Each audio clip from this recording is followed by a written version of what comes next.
make a move and the bunny gets it. I said, put the bunny back in the box. Why couldn't you put the bunny back in the box?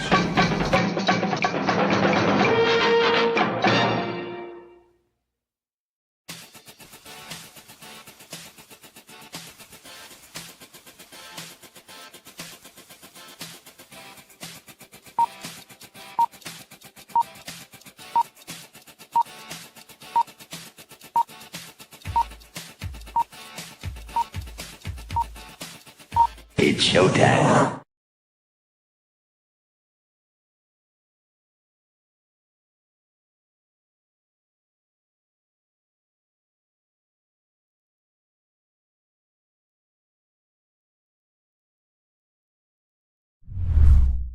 Psychically, I'm very well endowed. I wanna know what you're thinking. There are some things you can't hide. I wanna know what you're feeling. Tell me what's on your mind.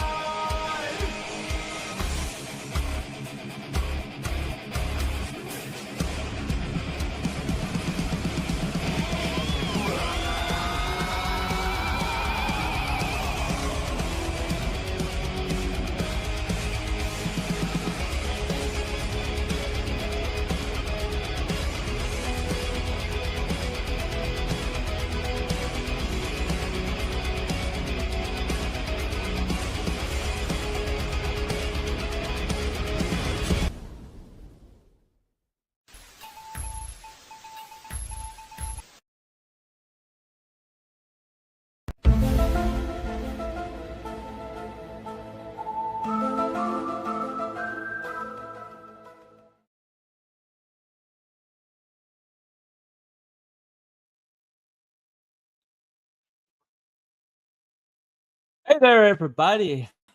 Welcome to Thursday nights, the Gen X Files. Here lately, I've been doing the Thursday night show. Seems like something's always coming up, but tonight I decided I wanted to. I had heard something pretty interesting. Now,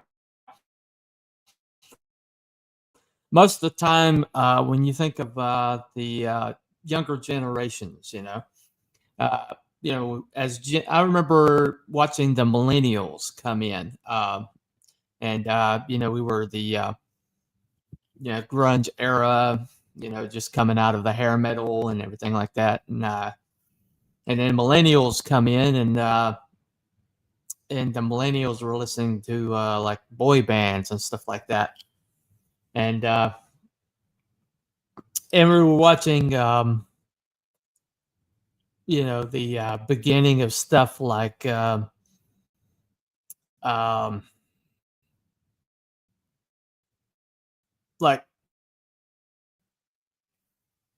ending like PE, like yard, field days, because they didn't like what the competition was doing to the children.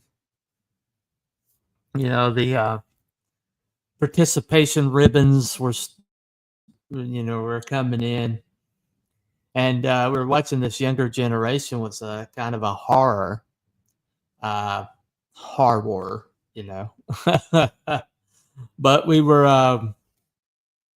we're just like, oh my God, they're so soft. I mean, oh my goodness, they're they're going to be disasters as adults, and yeah, we were right. The millennial generation came in, and an odd thing kind of happened. The boomer generation and Gen X, the immediate generation that preceded them,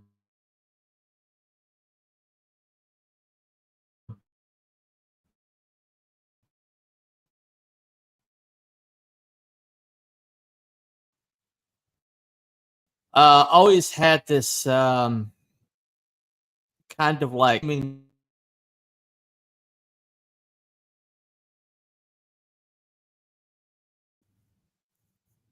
the Gen X generation, the one I'm part of, you see a certain cynicism, a certain, disgust, I guess you would say, a distrust somewhat of the powers that be, in particular, the greatest generation, boomers. But boomers were always, they were really aggressive generation. And there was a lot of them. Uh, you there's a reason I call the baby boom because once that greatest generation got back to it, get busy, get very, very busy. And so started spitting out kids. And because of the post World War II booming economy, it seemed like all the boomers wound up with houses. You could have a single parent home, where a parent was working and the other parent stayed home, mostly the mothers. And you were able to support yourself. You were able to pay for things. Right now, I moved into this house and just got my power bill today and I had a little bit of a sticker shock, I'm like, I'm here by myself. Why is my my bill this high? And it's a pretty massive house, and I primarily use like 3 rooms. But I guess there's some turn on fees and stuff like that involved. But back then, gas was cheap. Everybody drove everywhere. There's family vacations, family trips and things like that. Um, Parents had homes. That younger generation was always encouraged to go to college, where the commies were waiting with open arms to twist their little minds. MK Ultra was started, the boomer generation, when they really kind of like worked on those teenagers when they were teenagers. That's when you first started seeing, because of the war, the anti-war movement and the civil rights movement happening simultaneously. A self-importance of that boomer generation, where they were going to change everything. They're going to take everything over. Music had come in, and and so people started doing all this navel gazing. I started mostly with the folk music, but you really started seeing like the Beatles were all about like, let's tell you how to live, let's tell you how to think. The self-importance started, and that generation, you see them today, and they're the ones on the picket lines. They're the ones with this. It's like, well, all these elderly people picketing things that have nothing to do with them.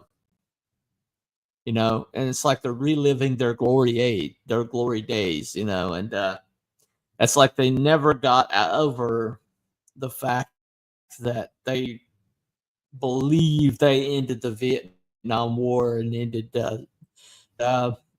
established civil rights, even though both of those things could be linked back to the global elites who had simply used, both of those things for their own benefit.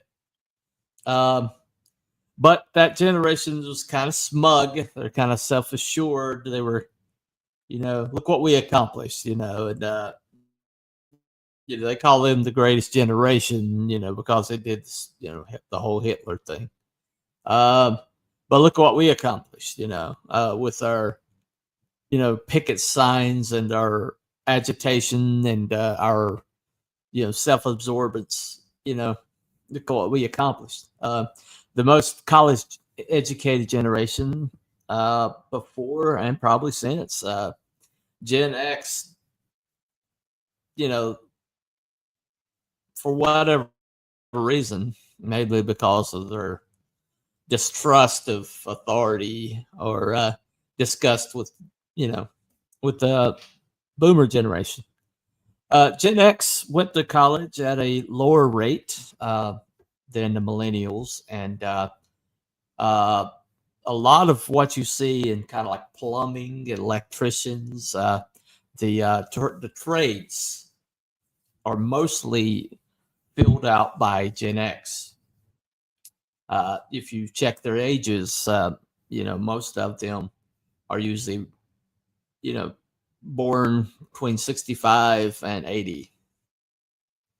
And Gen X is also the first generation really affected by abortion. And so you went from this really high birth rate to Gen X being one of the smaller generations. And that's because boomers really took to abortion. They really liked abortion. And they still do. If you see most of the pro-abortion activists are usually boomer age, the ones that are really all the way to the wall, talking about reproductive rights and things like that. Check their ages. And you'll find most of them were born before 65. They really, really enjoyed abortion. And they availed themselves of it. My generation lost a ton of like numbers from in those meals because it was a new thing. It was kind of trendy.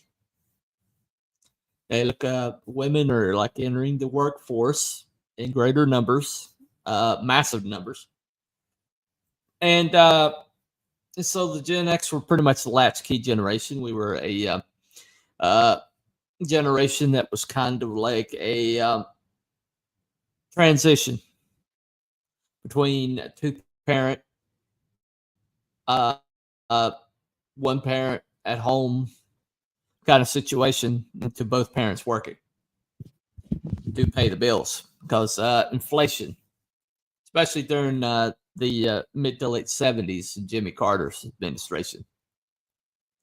Yeah. It kind of forced parents to start seeking out two job situations to maintain the same level that their parents had with one job. And that can't be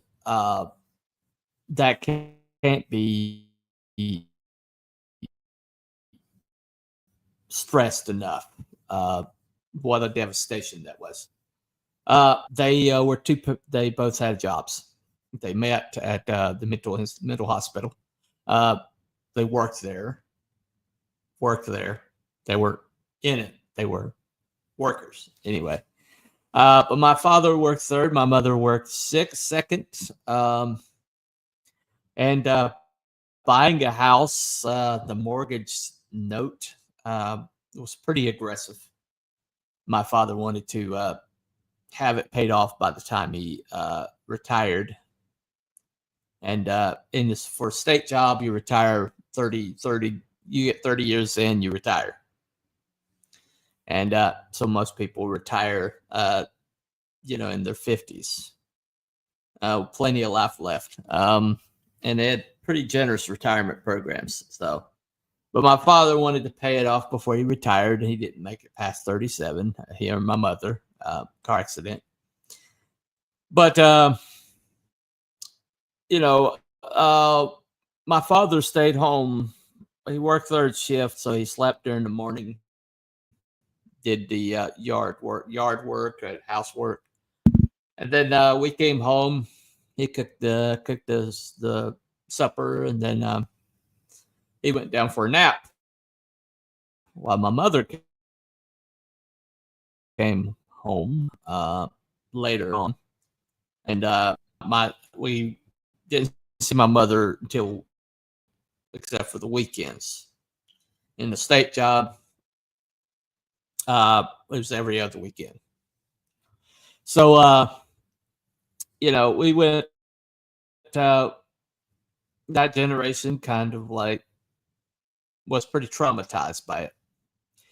And I've had a lot of conversations with my my Gen X pals, my Gen X people, my generation, and most of us are pretty cynical. Most of us are pretty anti-authoritarian.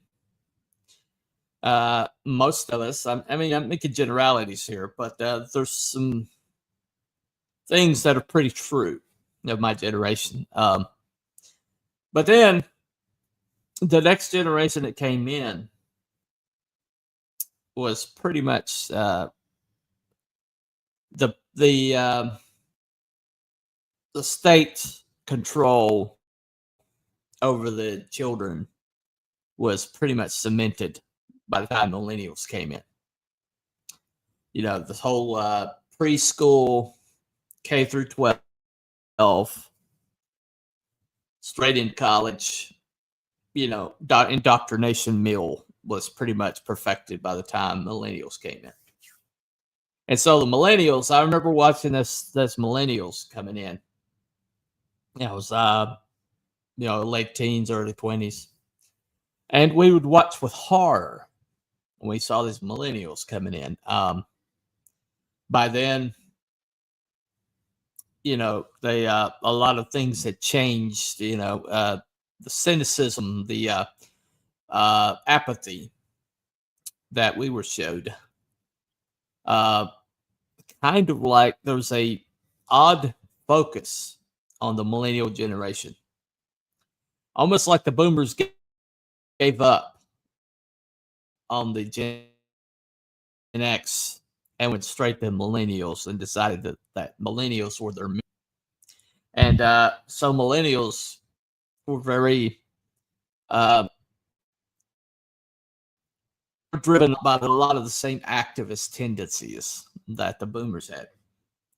And but by then, you know, they were getting the indoctrination from preschool, you know, all three through K through 12. A lot of the trades were discontinued around this time. When I was in high school, I had I could do masonry, I could do car, you know, work on a car, you know, I could do angling, you know, fishing was a PE, you know, but the trades were still in school. And shortly after I graduated, they started taking trades out of school and putting in college prep. I think that's pretty deliberate. Hold on. Actually have a living person over here. Let's see what they have to say. As soon as I come on. As soon as StreamYard shows me. Hola. It's my usual living person. What's up, Wrangler? Let me turn that on.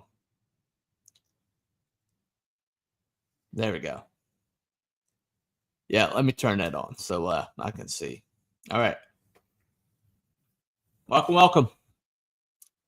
But they started taking out the trades out of schools and started putting in college prep. Everything was college prep. Everything was aimed to take kids from preschool all the way to college. And college started really becoming expensive. I mean, it always was pretty expensive, but it was affordable expensive. Kids could like pay their way through college. When I was graduating, there's people that were able to pay their way through college with a day job, you know, or like a waitering job or something like that. And they were able to finance themselves. Okay. All right. Sorry. Anyway, but that started to change suddenly you started seeing things like Pell Grants. I remember the Pell Grants kind of, I don't know when that came in, but I suddenly started getting offered Pell Grants to go to college. And it's like, oh, so you're going to pay me to go to college? Okay, sure, And I did college thing for a while, but the same thing that prevented me from being good at school prevented me being good at college, in that the way my brain works is not conducive to lectures. It's not conducive to, that kind of repetitive action. So I went back later in my 30s to college, and by then I was able to get 4.0s, but I just realized that I just wasn't, it just wasn't my thing. I could do it. By that time, I was slowed down enough, I guess, that I could do it. But it just, especially I kept clashing with my professors pretty drastically. Especially my American Lit teacher and I had some real issues. The indoctrination by then was really, really, really aggressive. And still remains to this day. But millennials kind of became the boomers mini-me. They kind of became, this is all like, you can correct me if I'm wrong, but most people know millennials have become kind of the bane of our existence. The millennials, usually they're the ones that are like taking everything over. They're the ones that are driving things right into the ditch. They're all soft. They're all activists. They're all, mini boomers, basically. And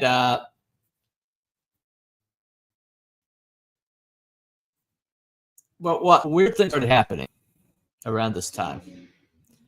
And that is that Gen X, they basically started becoming like really interested in Gen Z. Gen Z and Gen X kind of started bonding somewhat. I know a lot of Gen X grandparents who wound up raising their Gen Zs because the millennial generation. Anyway, a lot of them anyway, right? Zennials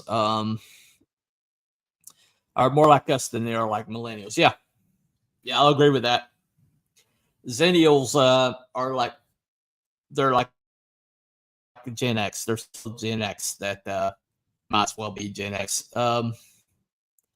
But I mean, late term boomers are more like Gen X than they are like the earlier boomer generation. But they became grandparents of the Gen Zs, and they started like almost by default raising Gen Zs.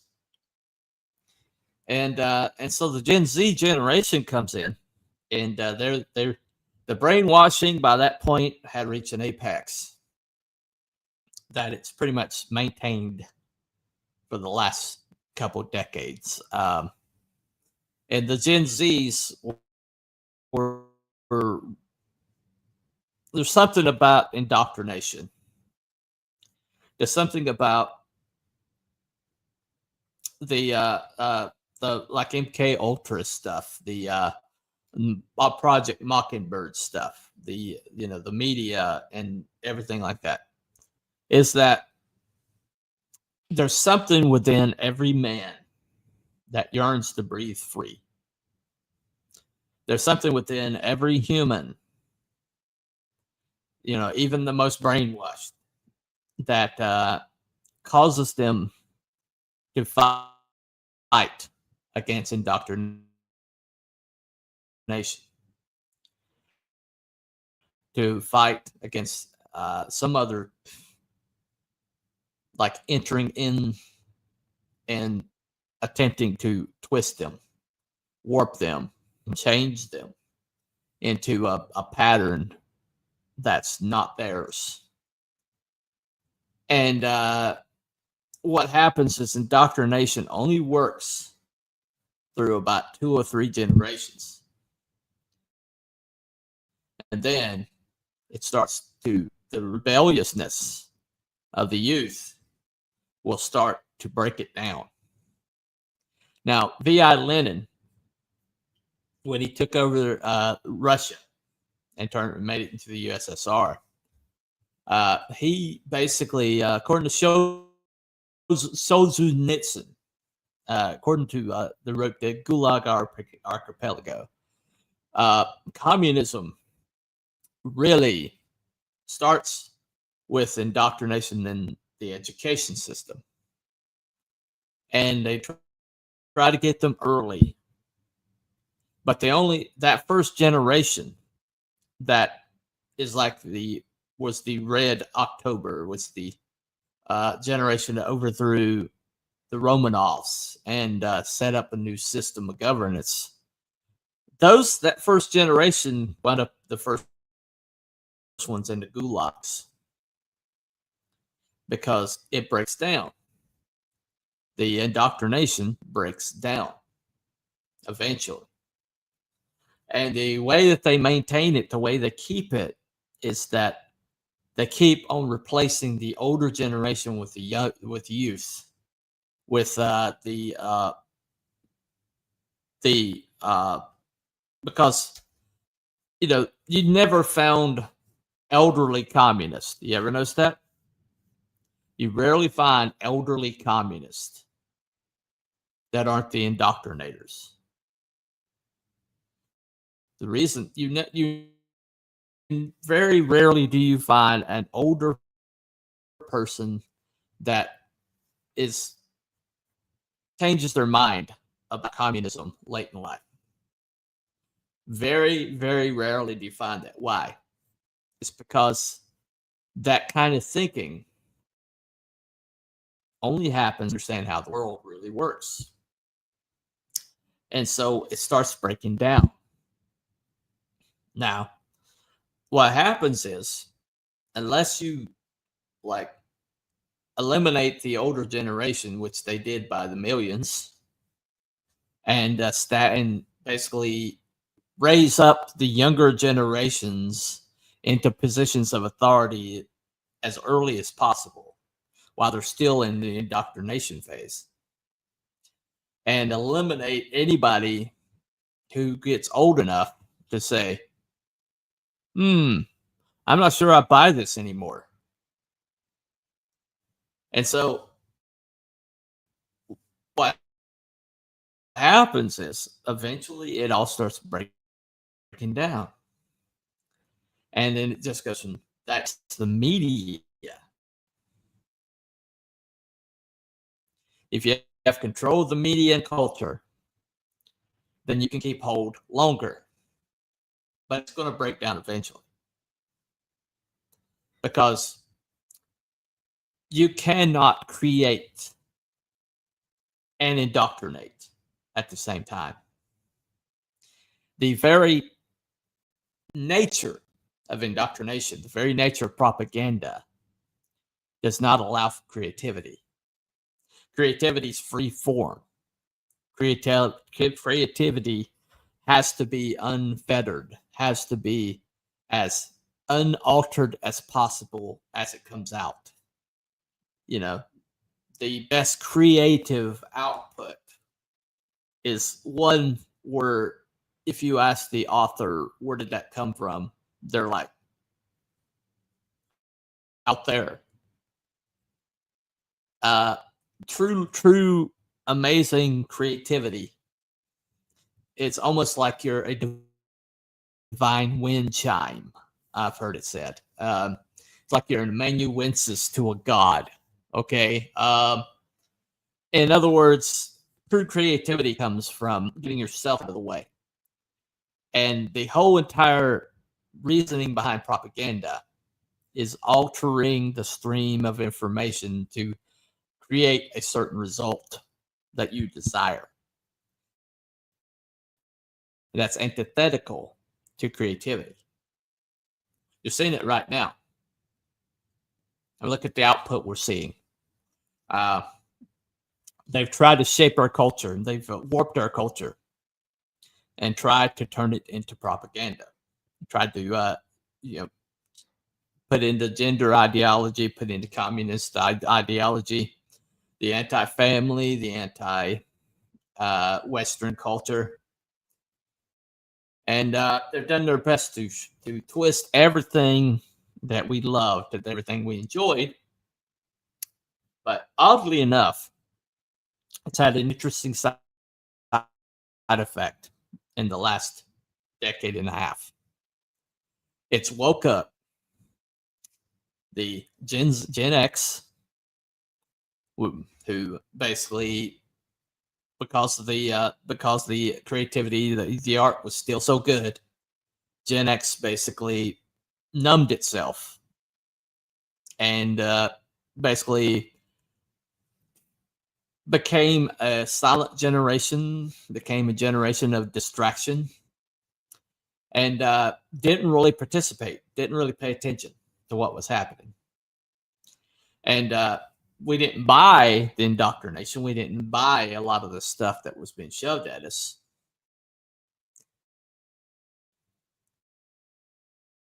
But because we're still benefiting from the culture, we allowed ourselves to kind of go along to get along.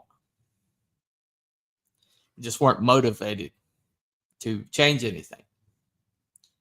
But by destroying that with the propaganda, by shoving stuff down our throats and telling us to take it, you woke up Gen X. And now Gen X is involved, okay? But the millennials, they're the ones basically creating all this bad art. They're the ones that are basically taking over all the studios. It's either elder boomers from the indoctrination generation or the millennial henchmen that have taken everything over.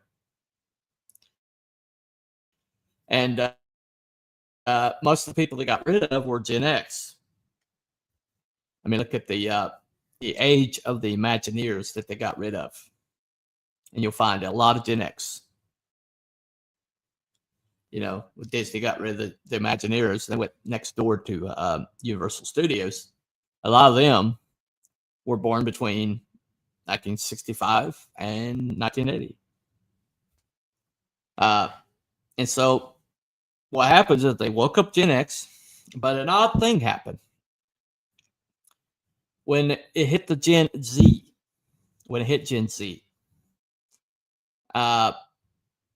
Gen Z has become the most conservative young generation that we've seen in decades, because they're rejecting all of it. Because youth eventually rejects indoctrination. And because Gen X is suddenly involved in the conversation, they have almost teamed up with Gen Z. And created this hybrid. So it's dichotomy in culture right now, where you see the boomer generation, the older boomer generation, and the millennials teamed up on one side. And on the other side, you'll see a lot of Gen X and Gen Z. If you look at Charlie Kirk was like at the end of the millennial generation, going into Gen Z. And a lot of his influence, a lot of the young people who had their mind changed and started thinking differently, the ones that broke their indoctrination and began thinking more along the lines of conservatism, most of them were Gen Z. He was like the Gen Z Pied Piper. And now Gen Alpha is coming in. And Gen Alpha, according to a lot of the sources that I've read after, they look like they're going to be even more conservative than Gen Z. Because Gen Z had a lot of were screwed with a lot, especially in blue cities and deep blue states and stuff like that. But Gen Z has become more like Gen X. They're like the transition generation. You know, while Gen X basically had the big changes in from to single parent at work home to both parents at work home. You know, abortion came in, the first of the indoctrination came in, and Gen X kind of like wound up being outside of all of it because they hadn't perfected the indoctrination yet. And Gen X was pretty much like, yeah, I'm not buying it. But then they perfected it, but they got rid of the trades out of schools, and you know, and everybody had to go to college. I was on the tail end of that in 1991 when I graduated. And next couple of generations, suddenly band was cut back. ROTC was cut back. All of the trade classes were taken out of schools. And suddenly everything was college prep. Everybody's like pushing people to college. Obama especially was big on this. You know, he wanted everybody to go to college. I mean, everybody to go to college. I remember that big push during his time. You know, coal miners out of work. Well, learn to code. Go to college. Learn to code. You know, that's your solution. But what happened was Gen Z is like a transition generation. Gen X is a transition generation. And we've kind of paired up. And it's just been interesting to watch how that synthesis has changed in the last 10 years, has almost single-handedly shifted the culture. Now, granted, the mainstream still has all of the reins of power. You know, you turn on the television, most of what you're going to see is boomer millennial stuff. You know, the indoctrination stuff. And a lot of the content coming out of Hollywood is awful and not worth watching. I tried to watch a movie the other day and just randomly chose a movie on Netflix, I think it was. Turned it off first 10 minutes.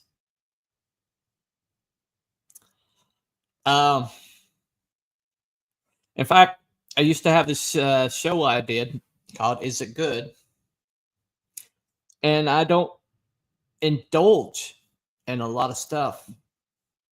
And so if I do it, Is It Good? It's very rare. I used to read voraciously. I used to watch everything that came out. Used to be on top of it. But then when the shift happened, late 2000s, early 2010s, when it all, I just lost interest. And I started making my own. And rather than reform the mainstream, I started thinking about ways of replacing it. Just like the boomers did. boomers eventually replaced culture and took over everything. And I think what we're seeing right now is a shifting back. Now, there's been some rather disturbing signs that it's going too far back to the right, but that's because it got swung so far to the left. And that backlash is going. I think it's going to be really interesting the next few years.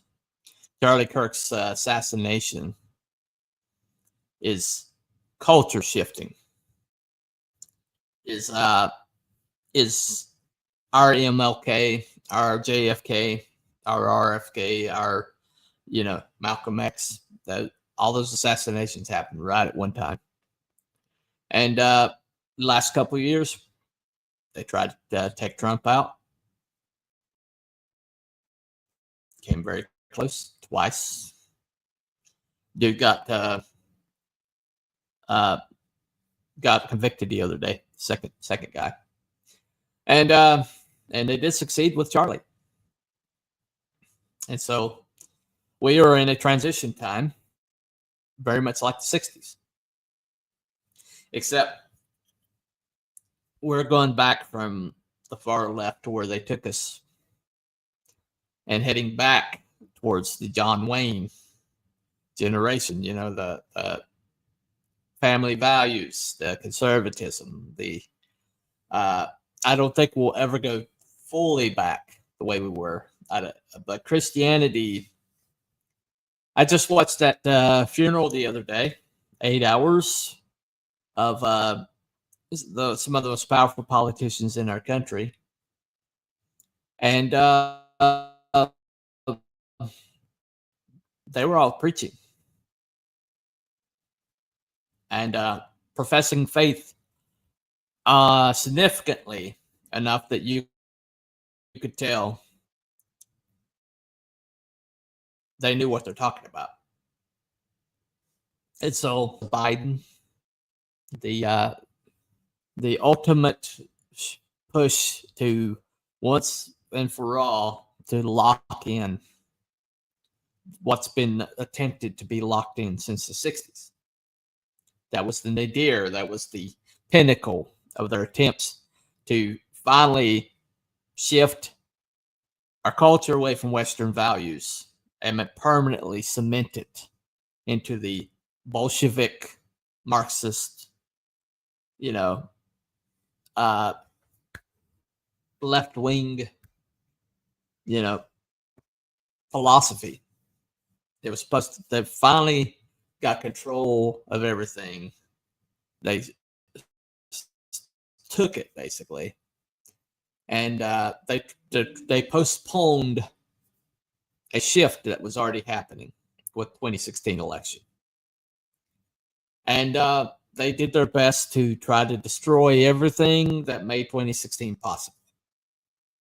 And by doing so, they pushed it underground, made it more powerful, and it's erupted back to the mainstream.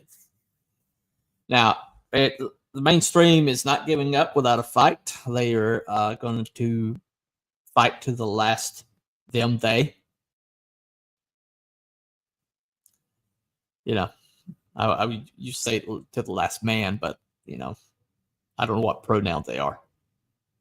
Anyway, but this Gen Z coming in, Gen Z is starting to be in the 20s, and they're starting to significantly impact the culture. And this Gen Alpha coming up behind them, they're rejecting all of this wholesale. Family values is becoming a thing again. I've seen more kids in the last 5 years than I've ever seen in my life, probably. So hopefully that means that we're getting that birth rate up, because we're going to need it. Trade schools are bursting the seams right now. That's adjusting. That's finally moving back to true, because as the illegal migrant, that they've been using to fill out the trades goes away as they get deported or leave. Those jobs are opening up. And so ordinary Americans are starting to look at these jobs and, oh my God, if I get this trade job, my wife can stay home with my kids because I could be making, up to 6 figures a year because they're always in need for a trade job. And AI, ironically, is starting to encroach upon a lot of the higher sciences and a lot of the academia that was the bailiwick of these millennials and boomers. And so we're seeing something very significant happening right now. Gen X is awake. Gen X is involved. And Gen X is driving it. And Gen Z is following Gen X.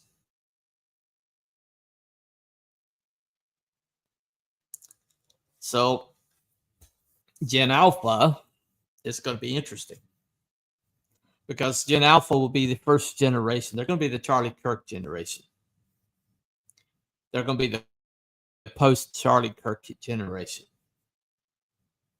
And I know people are like, oh, that dude, I don't know why you think he's such a significant figure. Open your eyes. Look at what's happening around the world, not just here, around the world. A martyr is the way God shifts culture. And so I'm not sure where this is going to land. But I think it's very interesting that my beloved Gen X is driving the bus for the first time. Our disinterested, distracted generation is paying attention. And they're the ones that are giving the biggest pushback against the boomers, who are finally aging out, finally having to pry their cold, dead fingers off the reins of power that they held on far too long. And we're seeing late millennials who are zennials, more like Gen X than they were millennials, are starting to take over. J.D. Vance is a zennial. And he is about as Gen X as you can get. And he's vice president. And Marco Rubio is zennial. So a lot of the most significant movers and shakers are from Gen X, zennial. And coming up, most of the rising lights in this that are coming up are coming from Gen Z. And while they are a lot of twisting, there's the ones that are left wing, or psychotically left wing. Most of the shooters that we're seeing are Gen Z. The one that shot Charlie was Gen Z. Gen X showing up at the polls is what shut Harris out. Yep. Absolutely. Gen X showing up, finally voting, finally participating, finally getting involved. And significantly, Christians becoming more political. And that shift is recent.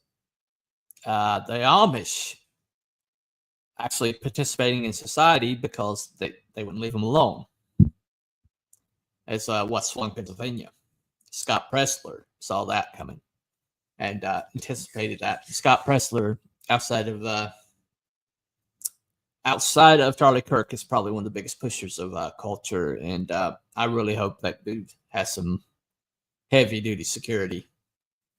I see him walking around by himself a lot, and that worries me because they're going to go after anybody significant, and Scott Presler might be the most significant operative of conservatism. And now that Charlie's gone, pray for Scott Presler. Yes, I know he's gay. Whatever. Living in an Amish paradise. Yeah. There you go. Absolutely. But you know, the other day when I was talking about the culture produced by these generations, and I started this conversation, I wasn't really paying attention to the cultural shift that's going on. I was kind of paying attention to what was produced more than, you know, what's happening with the generations, between the generations. And so I decided to revisit this as I saw what was happening around Charlie Kirk. And I saw several commentaries on this Gen Z generation who were very interesting. And this Gen Alpha coming up, who are even more, probably the most conservative generation that we've seen since the greatest generation. What that's going to lead to, I can't really tell you. But there's a culture shift going on in the world today. The Marxist, leftist, social justice generations are losing their control all across the planet. They're not letting go without a fight. There's a lot of atrocities going on, like in England, where people are getting arrested for tweets at the tune of about 30 per day. It doesn't sound like much, but, you know, it starts adding up. 300 every 10 days. That starts adding up. But they don't really have that many people in England. So, you know, it's pretty significant. I mean, that's I don't do the math. I'm not going to do the math, but yeah, that's pretty significant. Anyway, but the fights back, the pushback is happening all across the world.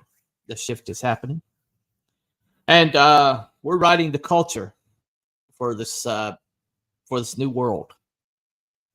And so, if you're a creative right now, and you've got stuff that you've been hiding under a bushel, that you've put on the back burner, that you've been writing in quietly, you know, when you're turning the TV off in disgust, you're writing your own thing. Dust it off. Find an outlet. Put it in production. Because we're going to need a lot of pop culture to replace the stuff that they've destroyed. There's a big gap right now. And you can help fill it. And so, if you are creative, I mean, people are like, AI is going to destroy it. No, AI can only emulate what's already created. It cannot create anything new. It can repurpose. It can reorient. It can mix creative output. But it can only do that if the creative output is there. And so if you are creative, your time has come. Because all the technical stuff is being taken out and handled by the AI. But the creative stuff, AI can't create.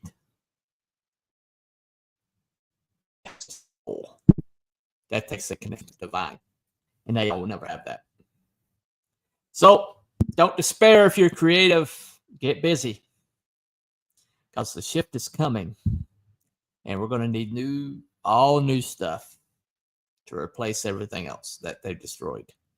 So hang in there. And from Gen X to my Gen Z acolytes, welcome into the fight. We've got a world to save. Thank y'all for coming and participating. Thank you, Wrangler, for being in the chat. My ride or die. And we'll see you next time. Follow White Rabbit. And tonight, around 10 o'clock on Eric Nimelchowski's channel, I'm going to be there with him and Mike S. Miller. And he said a mystery guest. I don't know who that's going to be. We're going to talk about Christianity in comics. Is there any future there? I think if you watch the show today, you know what I'm probably going to be talking about. Anyway, but y'all have a very good night, and we'll see you later.